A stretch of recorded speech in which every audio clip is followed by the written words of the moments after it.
We're going to be talking about a large portion of the Bible, okay? The entire Old Testament. So we've been studying for about 1.5 to 2 years now from, who knows what the first book of the Bible is? Genesis, yeah. From Genesis, which Genesis means beginning, to 2 weeks ago I taught about the Maccabees, the period in between the Old Testament and the New Testament. So that's actually not even in our Protestant Bibles, but it's a historical time.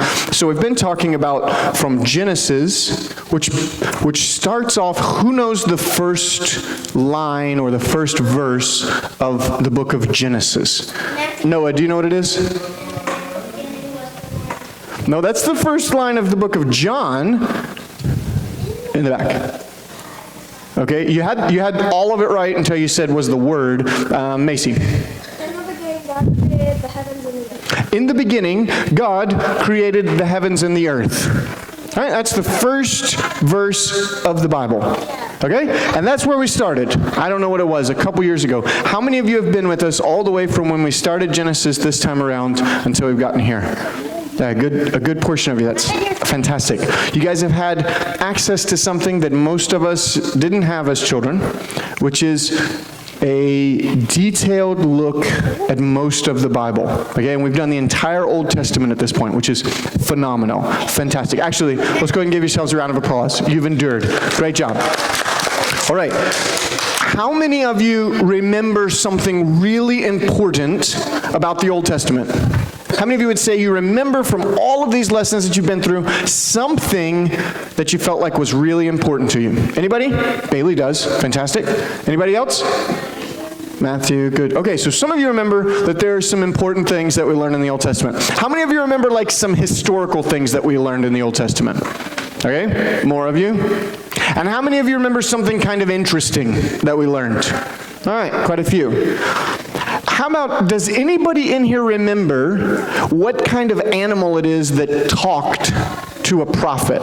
Y'all remember? Okay. A donkey named Balaam. Donkey. The donkey wasn't named Balaam, the prophet was named Balaam, but yeah. Okay, so a donkey talked. Look, you guys remembered that there was a talking animal. How about, do you guys remember what was the name of the boat that Noah, his family, and a whole bunch of animals got on? Does anybody remember that one? Okay, pretty good amount of you. Does the floating zoo sound right? Is that the name of it? Noah and the floating zoo? An ark. That's right, an ark. Okay, how many of you remember that the children of Israel were slaves somewhere at a certain point where the pyramids are? Yeah, in Egypt. Okay, fantastic. And how many of y'all remember the name of the guy who left with his wife Sarah? Hey, Maya and Lucas, can y'all please not talk over there? Sarah and his family and his nephew Lot, and he walked off because God gave him a promise that his ancestors... his ancestors were going to be as numerous... Yeah, Abraham.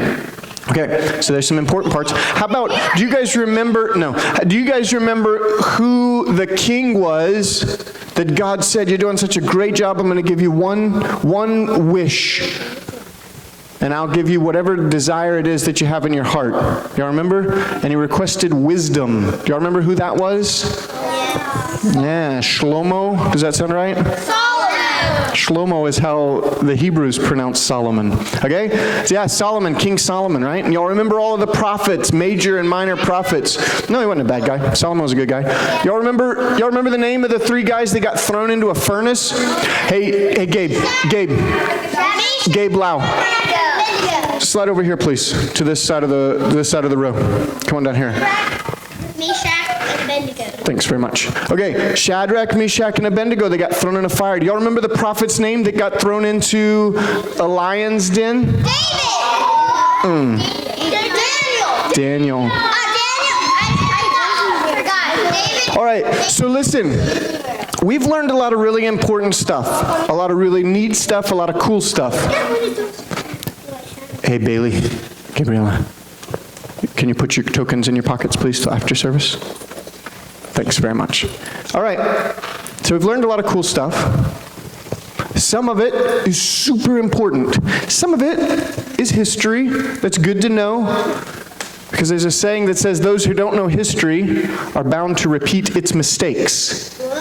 And we want to not repeat the mistakes that other people made. How many of you guys have ever been like walking outside and say it was a really hot day, okay? And you're barefoot, right? You ever walked outside barefoot? And all of a sudden there's like 2 or 3 of you walking, and the person in front of you is also barefoot, and they step onto the pavement, right? And they go, ah! Because that's roughly hot enough to cook eggs on, and it just kind of burns their foot. You ever had that experience? Or something similar, right? And you who are walking behind, you go, huh, I don't think I want to step on that. It looks painful. And inevitably, what your friend does is they go, they step back and they're like, step on that, see how hot it is, right? That's almost always what we do, right? Some of y'all are smiling like, yeah, I'm the guy who's like, hey, step on it, see how hot it is. That's not a good friend, because they're going to burn their foot too, but you're just like, man, that burned my foot. And there are those of us standing behind them that are like, no, that's going to be hot. What that is that's exactly what I'm talking about with wanting to learn from other people's mistakes, is you got to watch your friend, or if you were the friend, sorry, you were the guinea pig, step on the hot pavement, burn their foot, jump back and go, ow. And you think to yourself, I don't want to step on the hot pavement. Let's go get our shoes on, right? If we're going to go play on that. All right, you had that experience? That's called learning from other people's mistakes.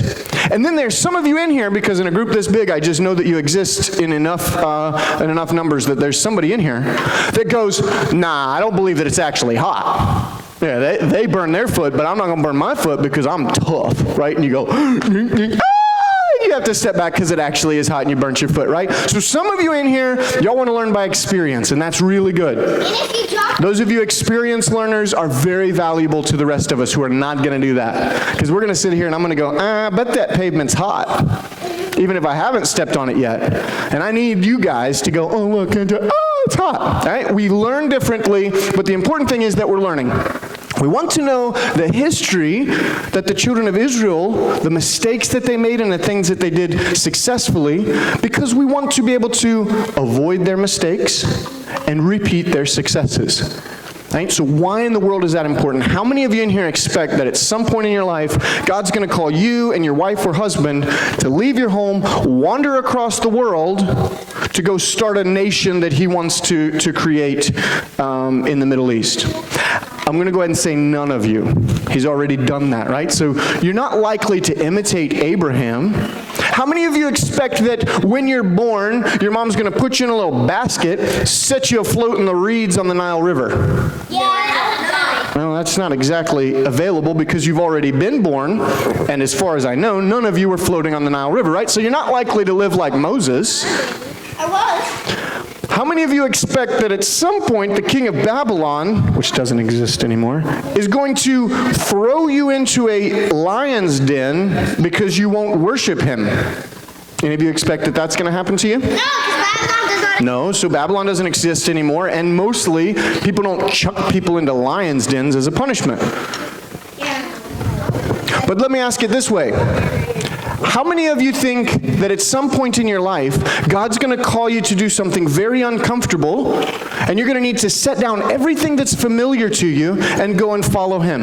How many of you expect that that's going to happen? I can raise your hand for you, because for every one of you in here, it's going to happen that at some point in your life, God will call you. He will ask you to set down what's comfortable to you and to pursue that which he wants for his kingdom. Let me give you an example. I'm not God, and I don't pretend to be. But on Sunday mornings, when we come in here and we come to worship, I ask you to set down what's comfortable to you. Talking with your friends, playing with your tokens, getting up, dancing, having to use the bathroom, getting completely bored, right? We ask you to set those things down and to pay attention for a few minutes. Why? Not because I think I'm the most interesting speaker in the entire world. Believe me, I know that I'm not. But because I believe that two things. One, if you can learn some discipline to sit still when you're learning, it will benefit you greatly in your life. And second, what I'm trying to teach you will be important, even if you don't retain very much of it, that it's stored in your memory so God can bring it back up in your life later on when you need it, okay? So I believe that it's important for you to sit, to at least act like you're paying attention, to let the words that I'm saying, let the Lord plant them in your heart and in your mind so that you can use them in the future. But what it is important is that you learn to set down that which is comfortable to you and do what I've asked you to do. If not, I may ask you to move seats or put your tokens away or whatever it is, okay? So like Abraham, you may be called to leave what's comfortable to you and go and do something that God wants you to do. How many of you believe that God is going that you're going to be tempted in some way, and that you've got to either do what the world would ask you to do, or do what God would ask you to do, and if you choose what God asks you to do, that your friends or whoever it is may not like that and they may punish you? How many of you believe you'll run into that in your life? I can raise your hand for all of you. So like Daniel, you also will be given the choice. Do I worship God, or do I do what the world wants me to do? So it's important that we understand. And then, how many of you in here think you're going to make mistakes, and you're not going to do exactly what it is that God wants you to do? How many of you believe that you're going to do that? Right? Again, I can raise your hand for all of you, including myself and the other teachers. We're all going to make mistakes, just like the children of Israel did, right? They made a bunch of dumb mistakes. They had kings that would worship other gods. They did all sorts of dumb things. And it's really important that we remember how often God sent his prophets, sent people to warn them, hey, don't make these mistakes. Hey, Madison, can you put that away so you're not distracting people, please? We've got to remember that God is pursuing us even when we're making mistakes. Okay? It's a really important thing that we learn about God's character, because we think of God as like, oh, God's looking down at you, and if you make a mistake, he's going to squish you like a bug. Or if you say something bad, he's going to have the ground open up and eat you and then close back up like he did to those people in the wilderness.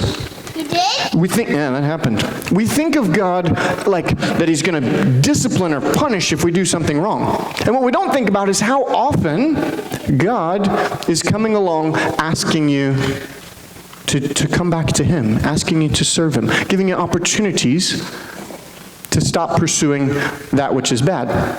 Okay, so here's what we're going to do. Reagan and Madison, please set it on the floor. Just set it on the floor. Here's what we're going to do. We're going to start in Genesis, and we're going to go all the way through to the book of Malachi. Y'all want to? We're going to recount every detail from every book and make sure that y'all have memorized it by heart. You good with that? So let's start in Genesis. Everybody's memorized the Old Testament, right? No! What have y'all been doing? Listening. We've had like 2 years to memorize this thing. In the beginning, God created the heavens and the earth.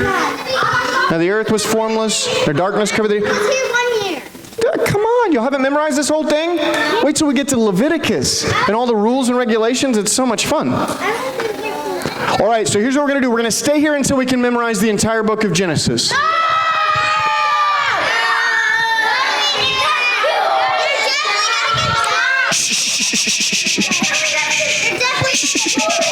I'm going to get boring while we memorize the whole book of Genesis? I don't think so. Next week, when you're memorizing the whole book of Exodus, that might get boring.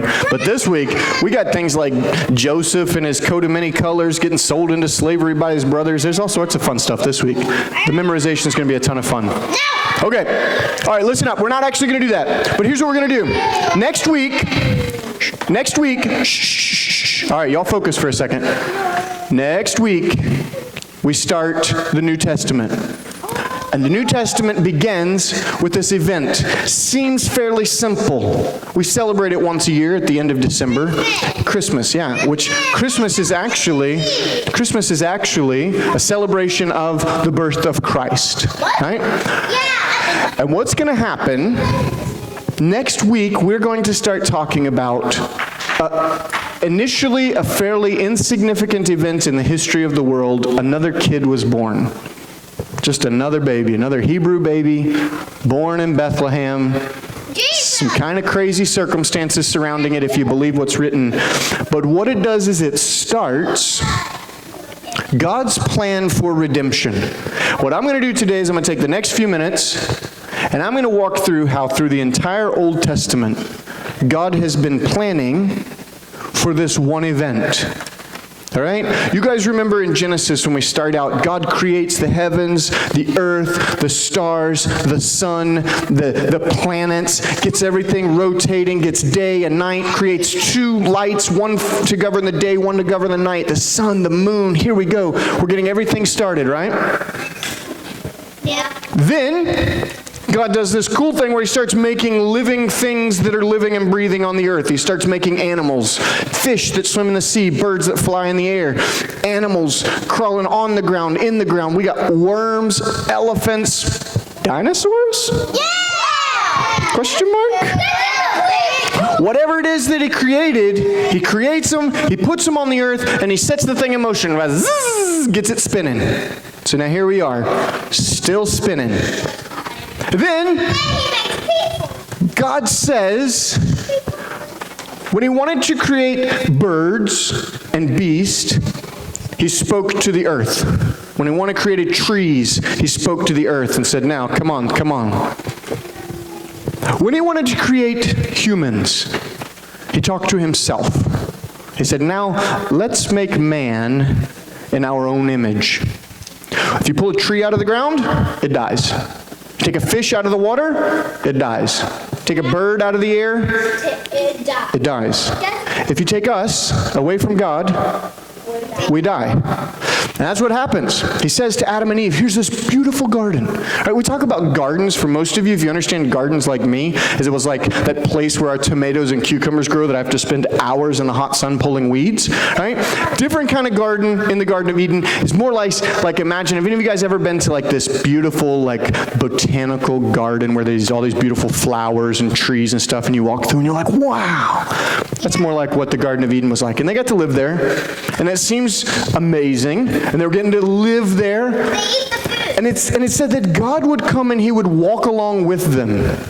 They got to just talk with God, hang out, play soccer. I'm sure that's the sport that God plays. Pretty fast. Okay? I mean, who knows what they got to do, but they got to hang out with God.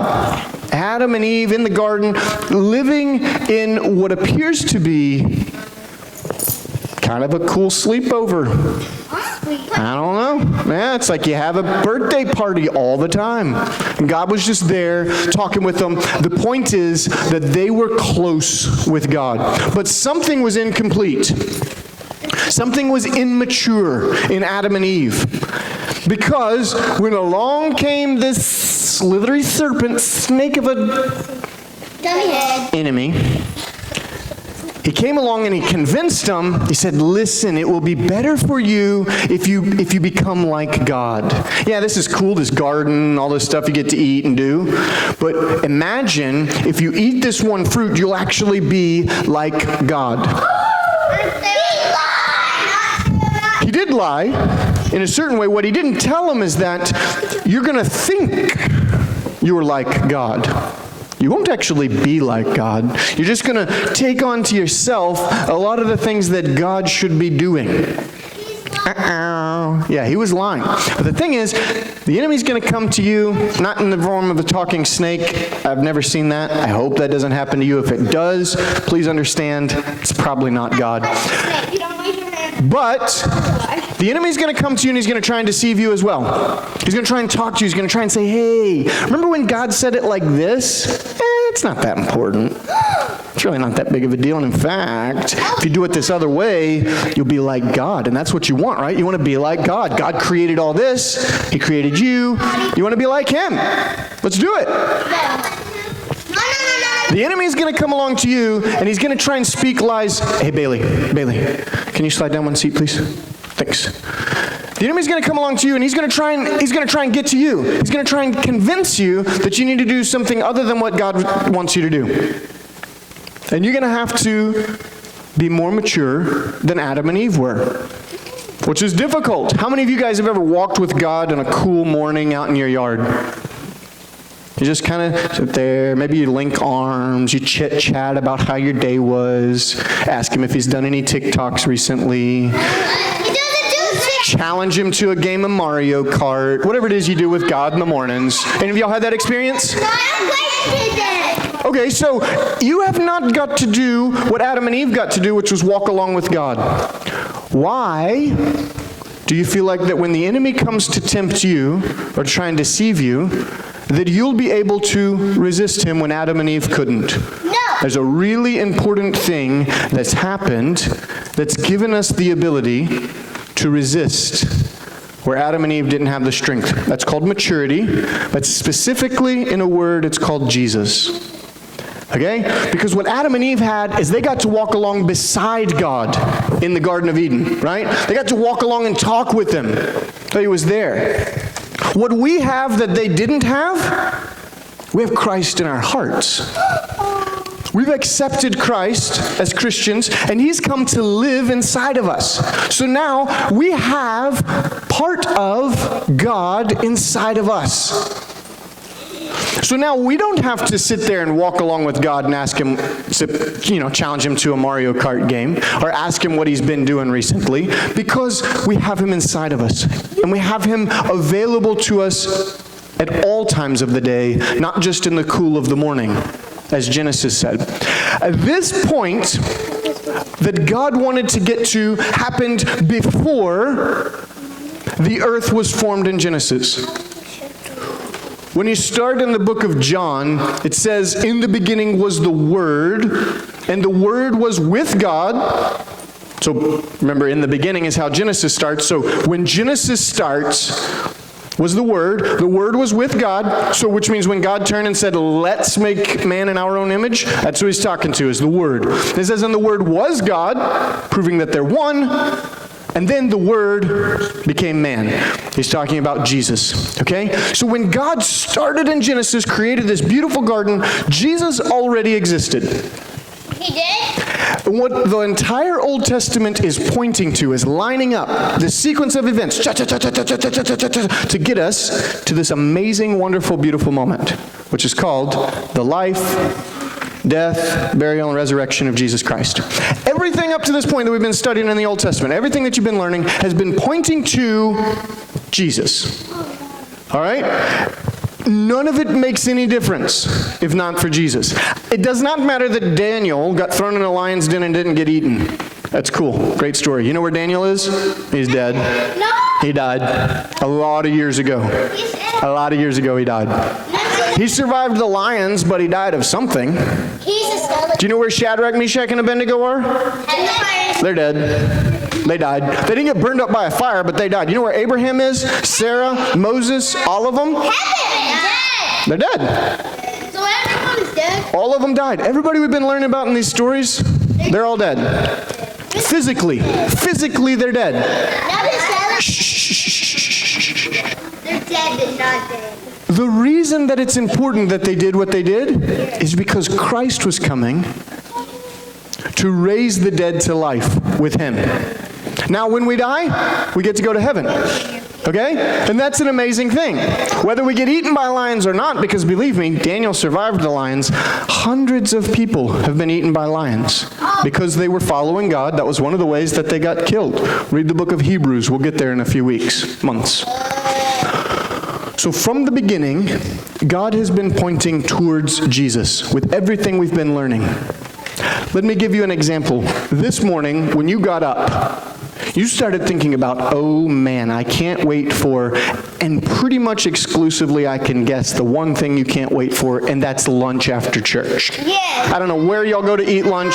It's either that or your video games, your soccer games, your basketball games, whatever you're going to do after that.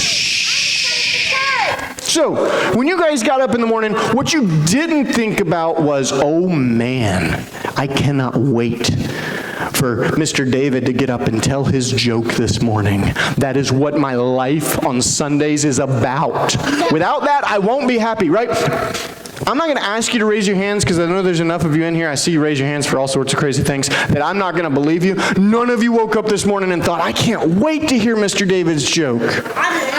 And none of you None of you woke up this morning, rolled out of bed, stretched a little bit, scratched your pet lizard, and said, you know what I can't wait for is to hear Mr. Luke tell about the entire Old Testament. No, I did. No, you didn't. You're lying. All right, so listen. I didn't know it was you. Listen. You didn't wake up expecting to come here this morning and hear, Jordan, slide down a little. You didn't come here this morning and go, boy, everything in my life I'm excited for, a joke, a couple of songs, and to hear Mr. Luke speak. We were serious. Shh, I'm not asking y'all to talk. What you did wake up this morning, you got excited about something in your day, and you start working toward it. And look, getting dressed, having your parents scrub your ears and braid your hair, whatever that looks like you just endure those things because it helps get you one more step closer to whatever it is, that thing that you were looking forward to. All right? Lunch, hanging out with your friends, whatever it is. You come in here, you play on the playground for a minute, you hear Mr. David tell his joke, you go, not because you think it's funny, none of us do, including him, but because you know that that's just one more step in the series of things that gets you to lunch. Chips and queso, come on, right? No. You sit here, you endure me telling you to stop talking, stop playing with your tokens, and please stop distracting other people. You listen to a little bit, not because you're super excited about this, and you guys are doing a great job, but because you're excited for what's coming next. We've been teaching you over the last couple of years the Old Testament, not because we feel like everybody in this room needs to know the entire list of Jacob's sons. I don't know. All right, that's fine. There's like a Simeon, Gad, somebody. There's a bunch of them. I don't know what their names all are. You guys, most of you know them. But it's not that important that you memorize the 12 tribes of Israel. It's really not that important. Most of them don't exist anymore. There's only 2 of them that even exist. And they don't even care that they're from those tribes that much. So it's not that... If you had your tokens in your pocket, Bailey, this wouldn't be a problem. Slide over. Put your tokens in your pocket. So what you don't have is a huge desire to come in and learn all the little details, and we don't really care that much that you learn all the details. But what it is important is that you understand that each one of these steps lead us to Christ, because that is important. It is ultimately important for all of us teachers that you understand 2 things. 1, there is a God, and 2, He loves you and wants you to be His child. The way that He showed that love is that while we were still sinners, meaning before you ever did anything good, Christ came and died for your sins. A lot of times when y'all think about, I'm going to do something nice for somebody, because I know you, and most of you in here are really nice. And you think about, I'm going to do something nice for somebody. All right, just pick someone that's easy to love. Let's say your grandmother, if she's easy to love. All right, a baby. Yeah, a baby, right? And you think, I'm going to do something nice for a baby. Everybody loves babies. Yeah! Shh. And you go, all right, I'm going to tickle that baby a little bit. And then when they smile, you go, oh, that's great. Hey, Bailey, slide up and go over here and sit by Matthew, please. Thanks very much. And you think, when the baby smiles, I'm going to go, oh, coo. You're going to pinch his little cheeks, right? Oh, But most of us think when a baby's sitting there like screaming mad, we're like, okay, I'm not gonna go play with that baby. That baby's annoying. I'm going outside. Parents, mom, dad, whoever, take care of the baby, please. It's annoying me. We want to wait until something is enjoyable before we want to engage with it, right? When your friend comes over and they've been mean to you, you're like, I don't know. I don't do anything nice for them. I got one cookie. I'm not breaking it in half. They've been mean to me. Or your sibling. Your sibling's been being mean to you, and you got one cookie. You don't go, oh, you know what I'll do? I'll give them half of my cookie. No. No, you go, I'll hit you with something if you try and touch my cookie. In fact, don't even talk about my cookie. Don't look at it. Wander on now. Go get your own cookie. Make it out of dirt for all I care. This is my cookie, right? We don't want something that's nice. But sometimes what we'll do is if your sibling's been really great to you, imagine your parents told you to clean your room, you got busy playing video games, or you were outside playing, doing whatever you were, and you forgot to clean your room. And all of a sudden, mom's coming in to check and see if everything's done, and you're like, oh no, I didn't clean my room, I'm about to be in trouble. And so you start just doing that sprint, trying to get to your room. You get up there, you open the door, and you're like, whoa, my room's clean. Because your sibling, who loves you a lot, went in and cleaned up your room because they didn't want to see you get in trouble. I don't know if y'all have ever had that experience, but it happened to me one time, and I was just like, ooh. Yeah, I know, super lucky. And some of you, I believe, if you have siblings, y'all have done that before, you've had a similar experience. Now, all of a sudden, mom comes up, and she's like, wow, you did a great job cleaning your room. Here, I'm going to give you a cookie. And you're like, oh. And you see your sibling, they didn't get a cookie. Maybe they're older than you, they didn't need a cookie. And you're like, man, I'm for sure going to give them half of this cookie, right? Because they saved you getting disciplined big time. All right? It's easy. When somebody's been really kind to you and somebody's done something really great for you, it's easy to say, here, let me share the reward that I have with you. It's sad to see part of your cookie go, but it's easy to say, yeah, here you go. Here's part of my cookie. You little fist bump. You saved me anyway. Appreciate that. But here's the thing. Shh. Christ died for us when we had not done anything good for him. In fact, we had by our actions from Adam and Eve, through Abraham and his lack of faith, and Moses killing someone, murdering them, and his lack of faith, to all of the kings of Israel who did so terrible so that God had to send the Assyrians to come wipe them out, and the kings of Judah who did terrible, so God sent the Babylonians to haul them into captivity, reinstating them, and then they just started this process of bloodshed and turning away from God again. All of us had done terrible things, and then when Jesus did come, we crucified him. When we had done terrible things, Jordan, sit down, please. When we had done terrible things to God, Jesus still came and gave his life for us as an example, as a way back to God. And now what we've learned, that Adam and Eve hadn't learned, is that being away from God, remember I told you in the beginning, if you take a fish out of water, it dies, a tree out of the earth, it dies, or a bird out of the air, it dies. When we got removed from God, that separation, it's called sin. When we sinned and separated from God, we died. God made a way back to him. And that bridge, to bridge that separation, was called Jesus. And through all of this, God has been showing. He gave us the law, right, that everybody tried to get to follow. Don't work on the Sabbath. Don't eat shrimp. Don't have pork. Make sure that when you put your shoes on that you're doing it the right way. Make sure you don't wash your dishes in something that's touched something else. Make sure you don't see something you shouldn't. Woo! There's a whole list of rules and regulations that are impossible to follow.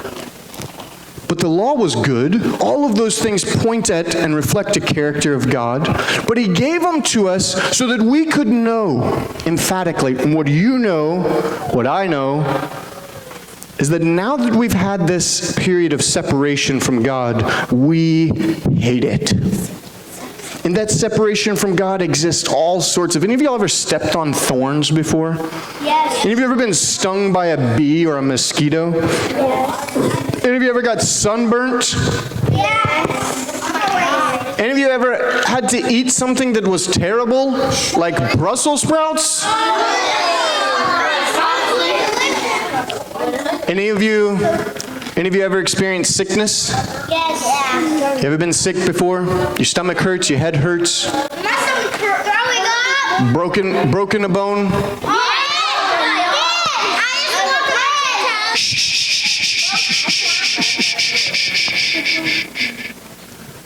All of these things happen because of the fall, because of that separation from God. And worse yet, which I hope none of you have ever experienced, abuse, death. There are people all over the world currently that are starving to death because they just don't have food. That if they were living in the Garden of Eden, there was food to eat everywhere. If we still lived there, if we had never broken away from God, we wouldn't be starving to death. We wouldn't have parents who weren't good parents. Right? We wouldn't have friends that hurt other friends or bullies that hurt people. We wouldn't have wars, sickness. Our grandparents wouldn't die. No one would die. Nobody would. This period of separation from God, the entire Old Testament has been pointing to the fact that there's a bridge coming, a way that God has planned to get us back to Him. Do you guys remember when we were talking about all of the prophets? That we kept saying this is a testimony of how patient God is. That even though He told them really clearly, you guys remember what God told Moses to tell the people? He said, if you'll follow these commandments and these laws, I'll be your God, you'll be my people, and I'll fight your battles for you, right? This was simple. But if you don't, then I'm going to wipe you out off the face of the earth. That's the agreement. Do you want it or not? Yeah. And they said, yeah, we'll do it. What you said's good, we'll do it. And then they proceeded immediately to breaking the laws and commandments. They were not good at it, and neither are you and I. Most of you in here can't even obey when we ask you to sit still and not play with stuff for 30 or 40 minutes. And that's okay. I couldn't either. Shh. I love my hair. Stop yelling. That's okay. I couldn't either when I was your age. That's normal. This is the process that I'm talking about of maturity, of learning. You know, it's not very hard for those of us adults in the room to sit down and listen to somebody else talk, even if they're not that interesting, for 30 or 40 minutes, because we've learned that there are a lot worse things than being bored for a little while. And who knows, we may learn something. I think that if you were to put me in Adam or Eve's position, knowing what they knew, I'd have made the same mistakes they did. How could I have known differently? I don't think I'm any better than them. But if you put me in their spot now, no chance. No chance. That serpent comes along and is like, hey, Luke, you can be like God. You want to go eat that fruit? I'd be like, no, dude, watch this. I'd sling that serpent. I don't know how far I could throw if I was in the Garden of Eden, but I assume about 6 miles. I'd sling that serpent just as far as I could. Why? Because I've experienced the separation from God. I've experienced trying to follow all the laws to make God happy and realizing that I can't. Right? I've experienced having friends of mine and family members of mine die, and I don't care what's there. If God tells me I shouldn't eat that tree, I do not care. I'm not touching it. Now, I'm not any better than Adam and Eve, but what I have over them is experience. And I think that if you were to go and ask Adam and Eve, probably about 3 minutes after they ate that fruit, would you do it again? They'd have been like, this is awful. And so what we have now is an entire group of books that are mostly history, talking about who did what and how they did it and why they did it, and talking donkeys and all this other stuff that's angels showing up. It does sound like fairy tale, and what all of it's pointing to, from Genesis and the creation, Jesus was there. Through Exodus, and showing that for all of us, we'll be held in slavery. For most of us, we didn't go through physical slavery. We went through slavery to sin.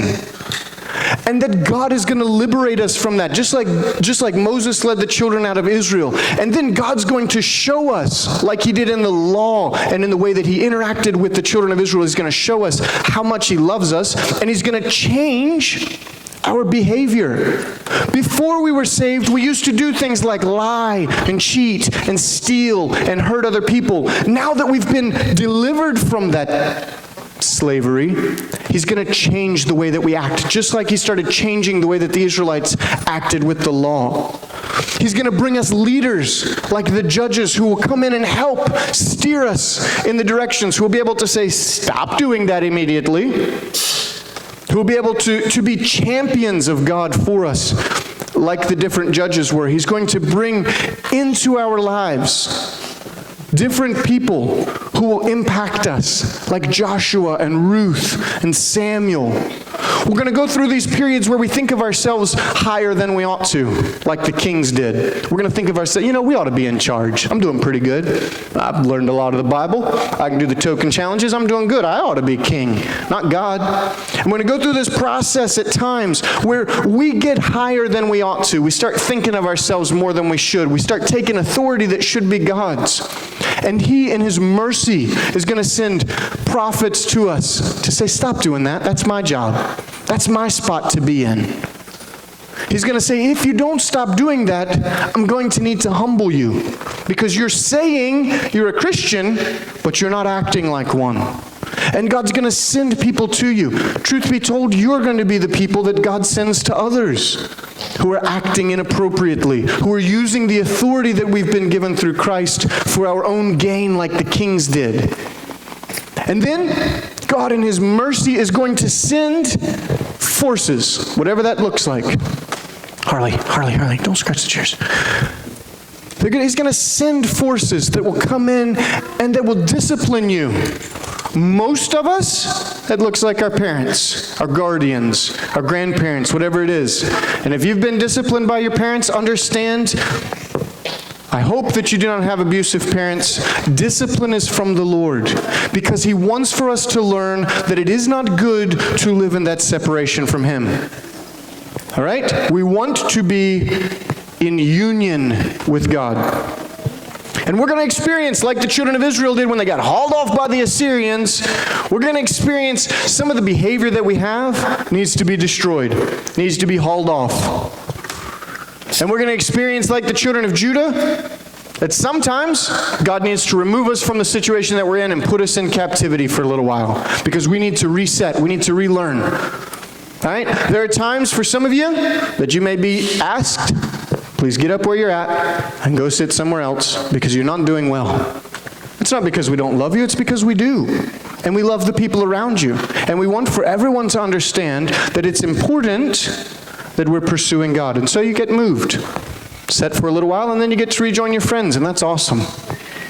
Just like the children of Israel did. And when we get to the point of a Savior, when we get to the point of Jesus coming, not just to earth, into each one of our hearts, when we see a perfect Savior come and lay down His life for us, not just break the cookie and give us half of it, give us the whole cookie and say, here, I love you.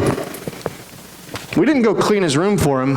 We spit on Him and slapped Him and told nasty things about Him, and still He came and said, here, I brought the whole cookie for you because I love you. Everything that's happened in the Old Testament has led to this point of Christ is coming.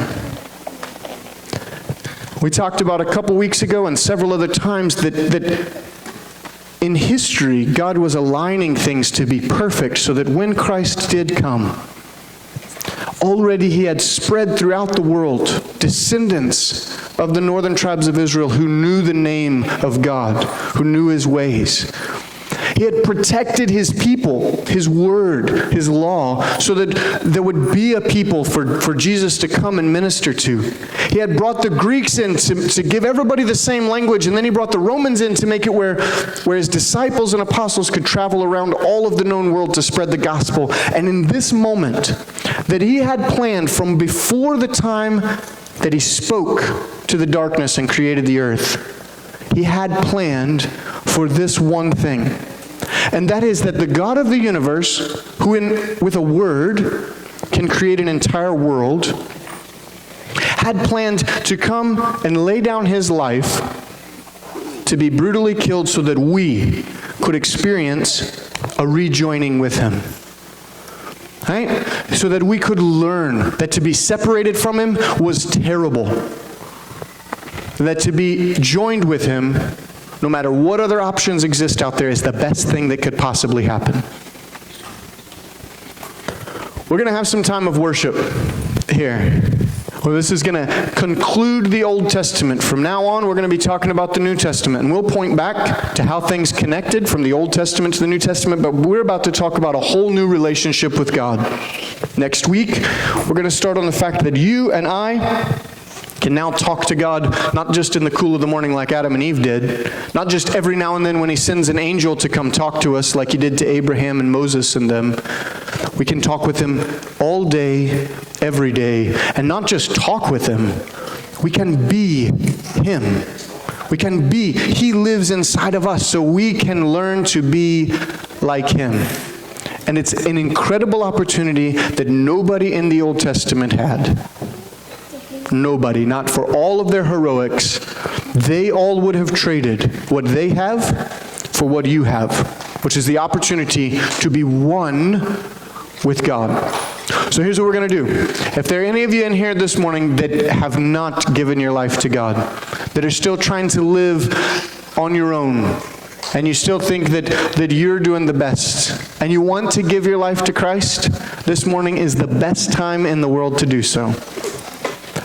There are 3 of us here that would love to pray with you, love to talk you through how that works to give your life to God. And all of us, it would make our day to get to help introduce you to Christ and lead you to the throne room of God. If you have already given your life to God, maybe while we're worshiping here is a great time to come forward and pray, to ask God to continue to change your heart, to be like Him, to continue to write in your heart and in your mind what He wants you to do, so that you're not doing things that He doesn't love. All right, today's a great day to retell God that you only want what He wants for you. Okay? And if you want to pray for somebody else, the altar's here. Come on forward, pray for them, pray for yourselves. But let's pray some together, and then we'll do some trivia challenge from the whole Old Testament. We got a lot of tokens to give out when we're done, okay?